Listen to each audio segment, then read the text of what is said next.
You know, it's funny. Most of us were never actually taught the rules to the game of money. Well, in the next few minutes, we're going to fix that. Let's dive into the simple, powerful rules that can literally transform your financial life. So let's start with a really simple question. Take a good look at this 100 rupee note. What is it, really? Is it just a piece of paper? The answer might surprise you, and honestly, it's the key to everything we're about to get into. And the answer is, yeah, it is just paper. But it's paper we've all agreed has value. See, money isn't wealth itself, it's just a tool. It's a social agreement. Its real power, it comes from our collective trust in the whole system. So if you want to build wealth, you first have to understand the fundamental rules of this game. Let's really break down what money is and how it actually works. Okay, so money basically has three main jobs. First, it lets us trade things easily, so we don't have to barter chickens for a haircut. Second, it lets us store up our economic energy for later. And third, it gives us a common ruler to measure how much things are worth. Simple enough, right? But just knowing what money is, that's not enough. You have to understand the system it operates in. And that brings us to probably the most important distinction of all.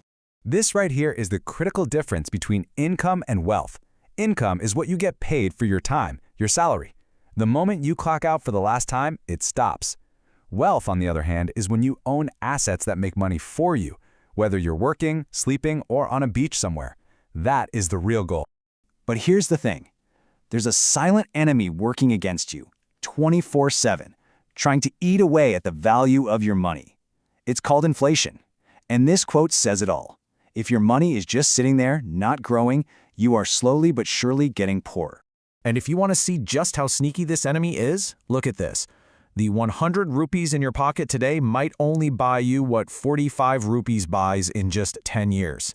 That's why simply earning an income and saving it, well, it's a losing strategy. So how do we beat this thing? How do we actually build wealth? Well, we have to level up how we earn. Think of your financial journey like a video game, with 4 distinct levels you need to conquer. Okay, almost everyone starts at level 1, trading your time directly for money. This is your typical job or being a freelancer. It's good, it provides stability, but there's a fundamental trap here. There are only 24 hours in a day. That means your income has a hard cap. Level 2 is where you start to break free from that trap.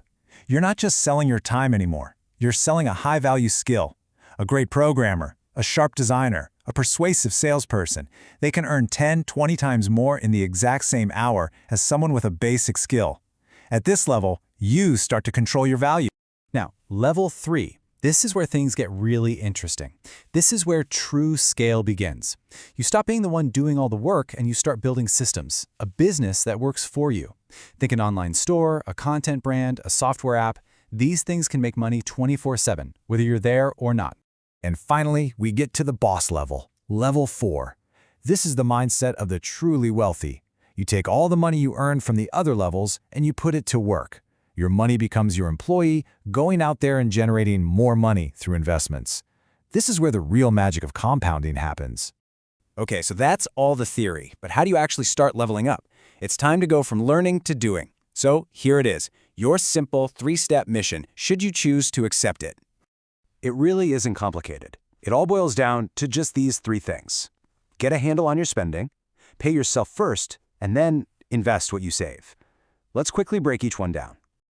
First up, control your spending. A really simple way to think about this is the 50-30-20 rule. About 50% of your income for needs, 30% for wants, and a crucial 20% for saving and investing.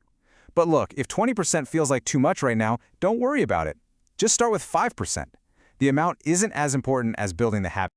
All right, now for the golden rule. This one is huge. Most people spend their money first and then try to save whatever is left over, which, let's be honest, is usually nothing. The wealthy do the complete opposite. The second they get paid, they move their savings and investment money out of sight. They force themselves to live on the rest. It's a simple mindset shift with a massive impact. So what do you do with that money you paid yourself? You put it to work. You invest it. For beginners, really simple options like index funds are a great place to start. They let you buy a tiny piece of the entire stock market. And hey, don't forget that investing in your own skills also gives you the best return of all. Just please, whatever you do, avoid those get-rich-quick schemes. That's not investing, it's just gambling. Okay, we've covered the system, the levels, and the action plan. Now let's boil it all down to the absolute core truths. Think of this as the final boss cheat sheet for the entire game of money. Truth number 1. This is the default setting for most of society. We're taught to trade our life, our time, our energy for money. But here's the profound shift. Rich people understand that money isn't the boss, it's an employee. They acquire assets that work hard for them so they don't have to. It's a completely different focus. And how do they pull this off? It's not about getting lucky. It's about understanding and using leverage. Leverage is the secret sauce. It's the force multiplier that separates earning a living from building exponential wealth. And this slide right here breaks down the entire philosophy into one simple formula. Your potential to earn money is your skill multiplied by your time, multiplied by your leverage. And what's leverage today? It's things like the internet, code, systems you build, capital you invest, or an audience that trusts you. So there you have it, the rules of the game, the levels you need to climb, and the ultimate formula. You now know more than 99% of people about how money actually works. So the only real question left is, what kind of leverage are you going to build first?